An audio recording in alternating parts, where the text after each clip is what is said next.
What it do, y'all? What it do? What it do? I want to talk about X.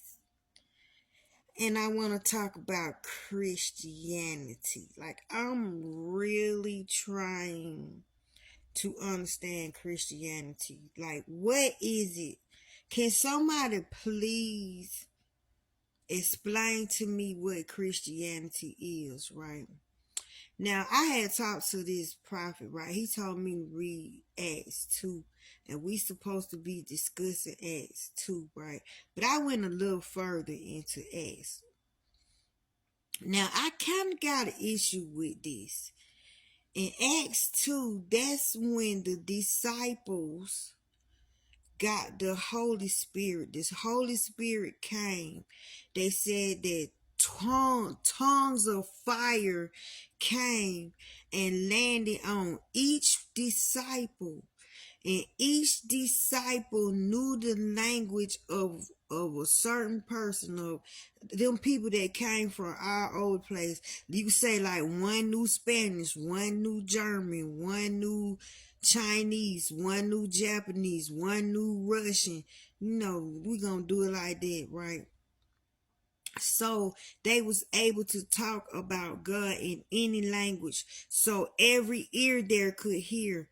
Now I thought that was amazing, because in my world I actually see tongues with fire landing on them. I think that is awesome, right? And then that's when they start preaching, and then the people, it's like they said 3,000 people came, 3,000 people got saved. Then they start talking, and then they start talking, and then they start talking. Then they went somewhere, they met a beggar at the gate. They healed the beggar. Then everything went down in there. Then the church just grew. It grew so fast. But this is my issue, right? If God already had followers, people was following him, just doing it.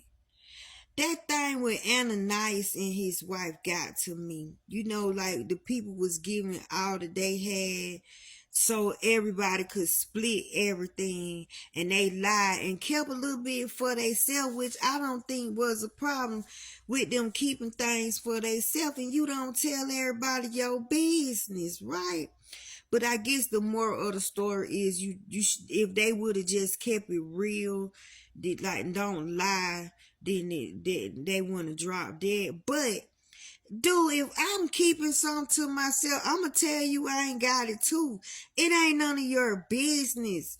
So I'm like, so they had to give everything that they had.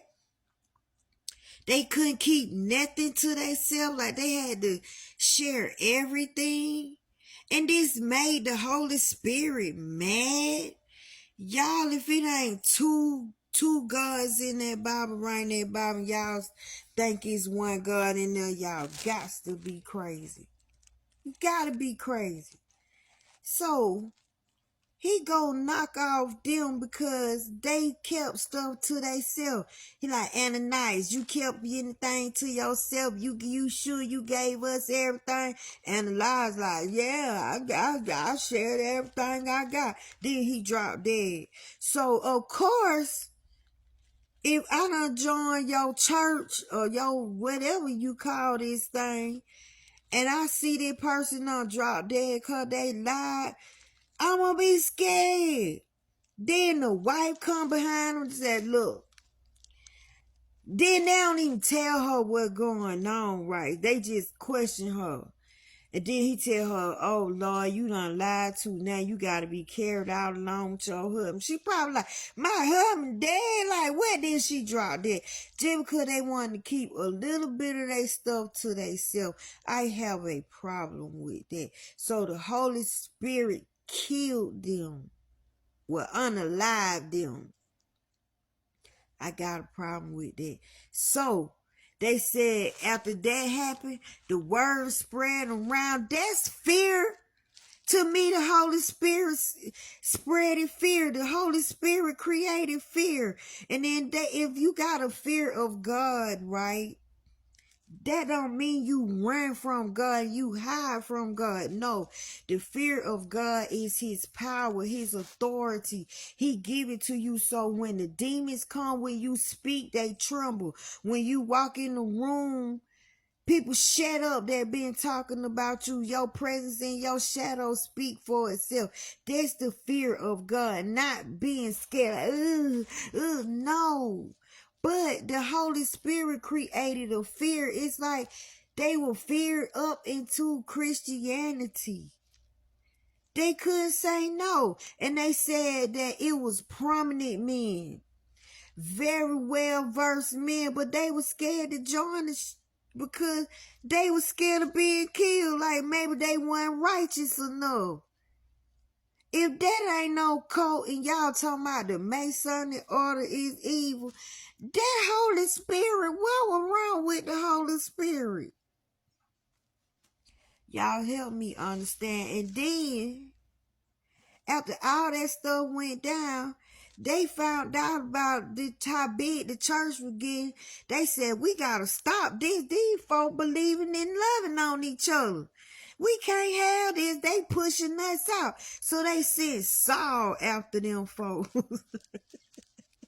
They sent old crazy Saul after them folks. And Saul like, you ain't gonna love God. I'ma kill you if you love God. Who love God? Come out here, I'ma kill you. I'ma burn you. I'm just, paraphrasing. But they sent crazy Saul to go kill people. Then he get on the road to Damascus. He gonna go over there and tell them folk about they self for loving God. And then he go blind on the road. And then he like this. And then he like, oh. They said he seen a bright light and everything, he couldn't see. Then he like, what going on? Then he hear something go, Saul. And can you imagine your eye closed and you can't see, some light done blind you in the name. You hear something call your name. You like, huh? Saul. He like, who it is? Who it is? Who it is? He said, the one you been going around persecuting, killing up my people for loving me. Man, I would have doo-dooed all over myself. Then this joker gonna go to Judas' house. He blind. He done made his way through the city, feeling on everything, and he end up at Judas' house. Y'all, that Bible is funny as I don't know what. Y'all don't find that thing comical. But my thing is this. The Holy Spirit gangster. It's like the Holy Spirit knocked out Ananias and his wife. The Holy Spirit couldn't just pull them to the side and like, look, I know what you got. Because if you tell somebody about themselves and what they doing in secret, you'll scare them so bad, they'll get right like it wasn't no other way. Y'all, somebody tell me what wrong with the Holy Spirit and why did the Holy Spirit do them to them people? And then the people that really wanted to join, they were scared to join because they were scared of the Holy Spirit. They were scared that they weren't righteous enough. Do you know how many people feel like they ain't good enough for God, but they are? Because something done spread in fear and told them that God won't love them because it's just something wrong with them. They ain't perfect enough. They don't speak right, walk right, talk right, act right. That is wrong. I found the issue with Acts 2, y'all, and it been bothering me. So I need the Holy Spirit to explain that to me. Why did you knock them people out just for keeping some of their stuff to themselves? And they told a little white lie. It ain't like they destroyed the world when they said, nah, we gave everything. And they just kept a little bit for themselves. What was wrong with that? Y'all, if that ain't no evil thing in that thing, knocking people out for no reason, to have a ding-a-ling slanging contest to push his chest out and make you serve him and make you believe in him, y'all better stop me. Help me understand the Holy Spirit, because I ain't digging it. I need to know what the Holy Spirit really is. Somebody explain to me, why did the Holy Spirit do that? And is that why Christianity exists?